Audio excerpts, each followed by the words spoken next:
Estamos comunicándonos con Quinto Lucas porque el próximo jueves 23 de enero se va a llevar a cabo la presentación de un libro titulado Rafael Correa y la renovación ciudadana, cambio de época, precisamente compilado, editado y prologado por Quinto Lucas. Este evento va a tener lugar en el Fondo de Cultura Económica de Quito y está basado en el relato del expresidente Rafael Correa, ofreciendo una crónica de los principales aspectos de su gobierno. Quinto, un gustazo reencontrarnos. Un saludo fraterno, Álvaro, un gustazo también siempre hablar contigo y bueno, y con los amigos y amigas que están escuchando. Bueno, una novedad, ¿cuánto tiempo hace que estás trabajando en este libro, Quinto? Bueno, la verdad es que en algún momento yo estaba pensando de que los gobiernos progresistas de América Latina, en el momento más fuerte, ese que fue entre el 2000, más o menos, hasta el 2014, 15, habían mostrado distintos relatos y sin embargo los medios de comunicación establecieron dos modelos, unos que son democráticos, otros que no son democráticos, unos que son populistas, los otros no, pero no fueron nunca a la raíz y a lo que de alguna forma estaba atrás de esos gobiernos. Entonces, dentro del gobierno de Ecuador, de la época de la Revolución Ciudadana, que fue del 2007 al 2017, más allá de todo lo que se hizo económicamente, digo en las cosas concretas, miles de kilómetros de carreteras, no sé cuántas hidroeléctricas, bueno, todo eso concreto que es importante y fue muy importante para un país que estaba en la ruina y que vivía casi en algunos lugares casi de situación feudal, modernizar, redistribuir la riqueza, cobrar impuestos a los más ricos, tomar el petróleo nuevamente, asumir el petróleo y que la mayoría de las ganancias quedaran con el Estado y no con las transnacionales, cobrar impuesto a la salida de divisas, que salían muchas divisas justamente por los grandes exportadores o que no dejaban el dinero acá, o los grandes importadores. Entonces fueron ponerle control a los bancos, fue todo un reajuste importante, pero atrás de eso también había un relato ideológico, político, que es lo de la Revolución Ciudadana. Muchos dicen, ¿qué será la Revolución Ciudadana? Es un invento como para ganar las elecciones, seguir, pero en los discursos de Rafael Correa está muy bien planteado todo lo que significaba la Revolución Ciudadana en lo económico, en lo social, en lo político, en lo internacional, en todos esos aspectos que finalmente significan la construcción de un proyecto político. Y yo lo que veía era que era necesario trasladar ese relato a la gente. Pero claro, trasladarlo como discursos, los discursos son hechos para la tribuna de alguna forma. Ahí se dicen cosas muy importantes, pero de repente tienen altos y bajos. Entonces hice toda una recopilación, lo transformé más hacia una crónica, siguen siendo más o menos discursos, digamos, pero crónica con las palabras del propio Rafael Correa, no cambié nada, y le hice un prólogo marcando esta cuestión de los distintos relatos. Hay distintos relatos del progresismo en América Latina que son importantes retomar para el futuro, para saber lo que se hizo bien, tener en cuenta las cosas que se hicieron bien y no las que se hicieron mal, pero saber realmente qué es lo que ocurrió y no tocar de oído como toca muchas veces la prensa internacional sin saber realmente lo que significaba, por ejemplo, la Revolución Ciudadana, o lo que significó el gobierno de Pepe, o lo que significó el gobierno de Tabaré, o lo que significó el gobierno de Lula, significa todavía.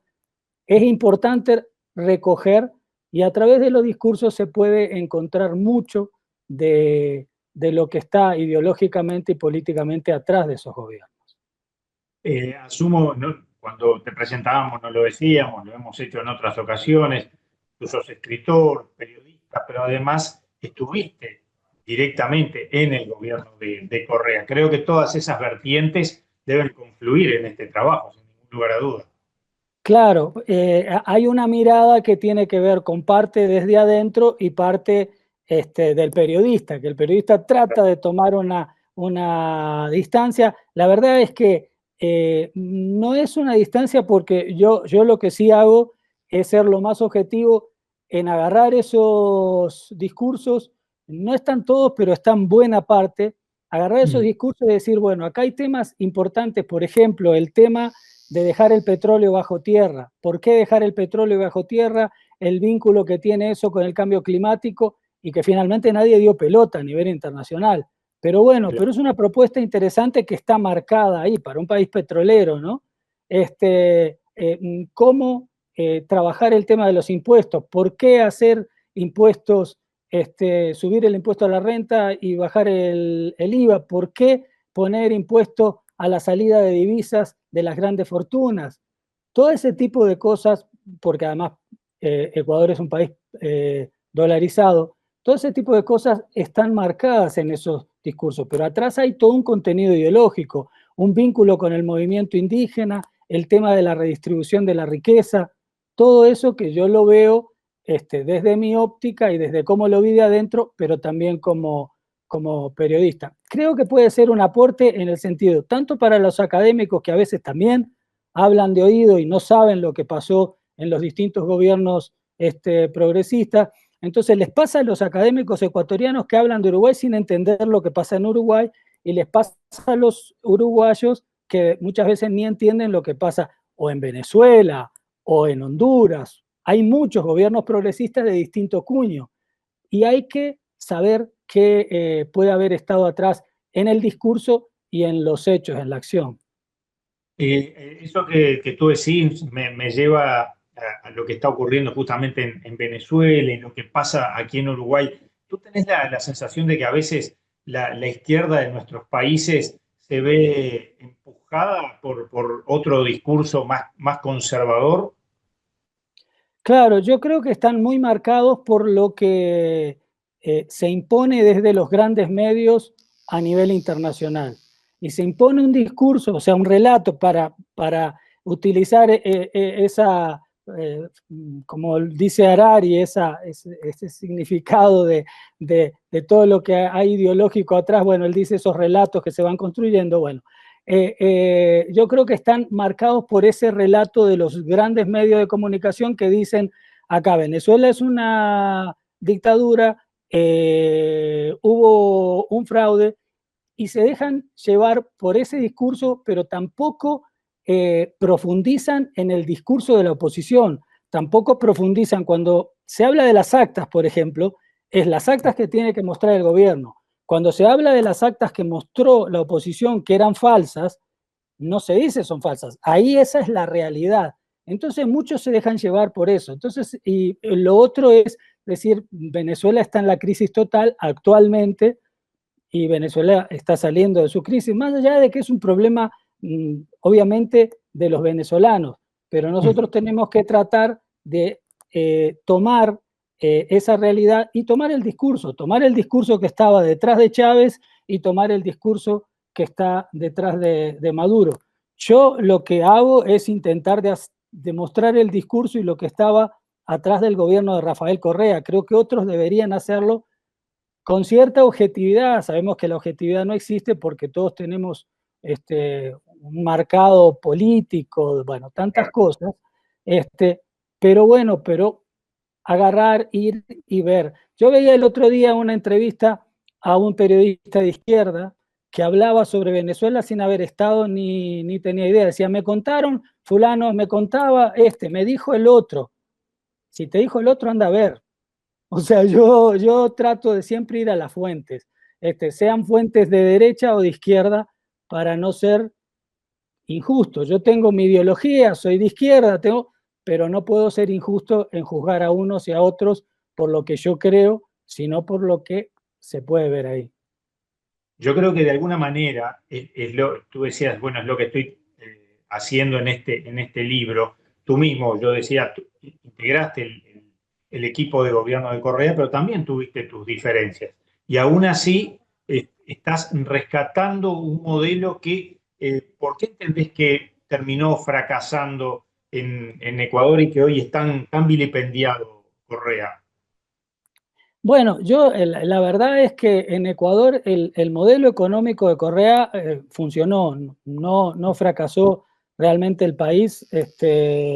No solo se transformó en un montón de consumidores, que en otros procesos progresistas de repente sí se transformaron en un montón de consumidores, sino que hubo una redistribución de la riqueza distinta. En cuanto al proyecto económico, creo que fue de los mejores.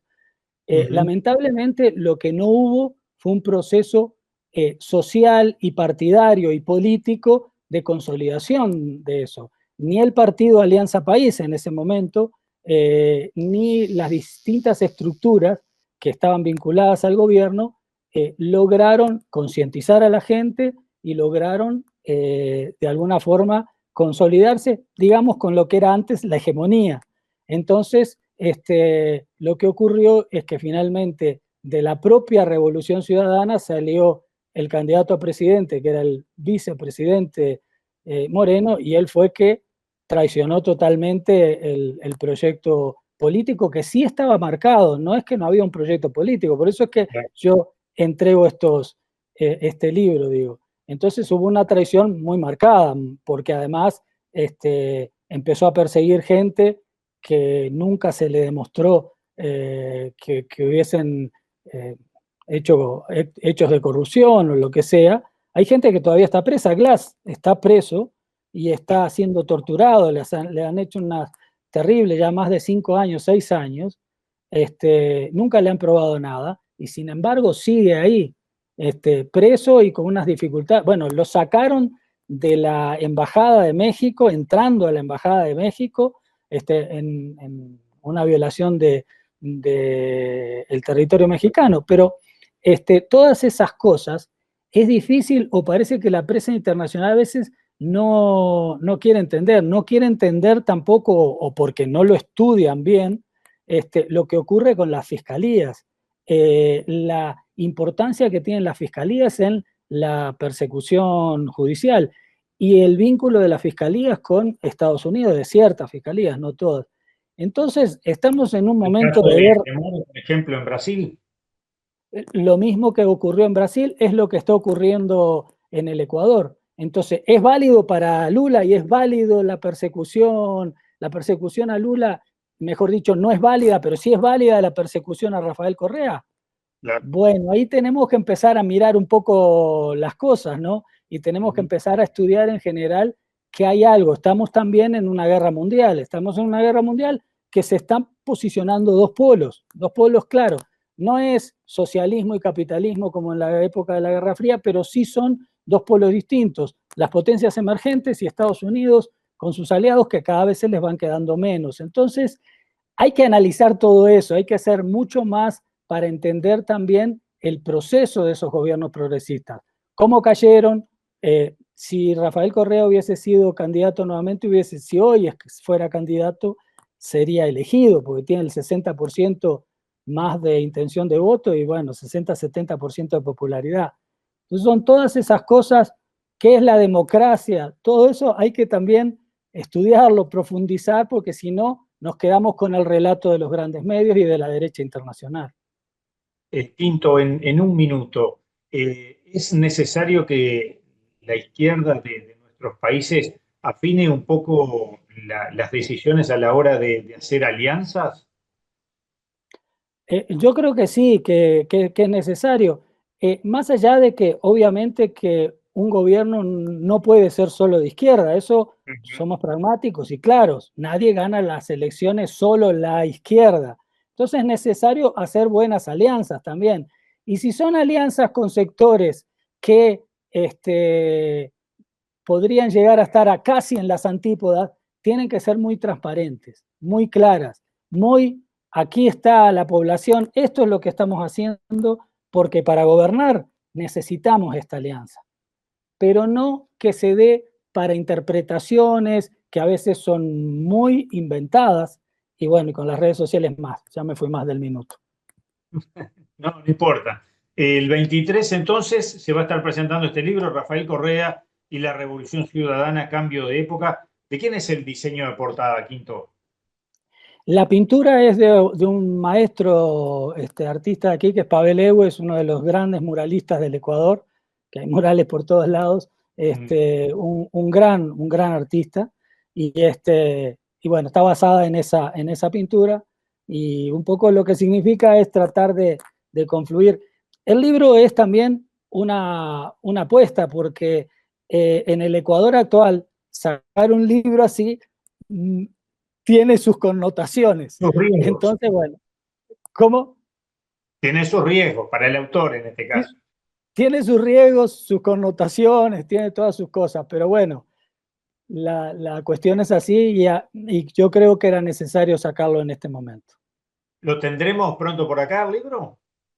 Supongo que sí, supongo que para marzo, abril, seguramente esté por ahí. Bueno, ya vamos a estar hablando nuevamente cuando esté por acá. Quinto, Lucas, muchísimas gracias por este rato aquí para Info 24. Bueno, no, un abrazo y un abrazo grande también para la gente.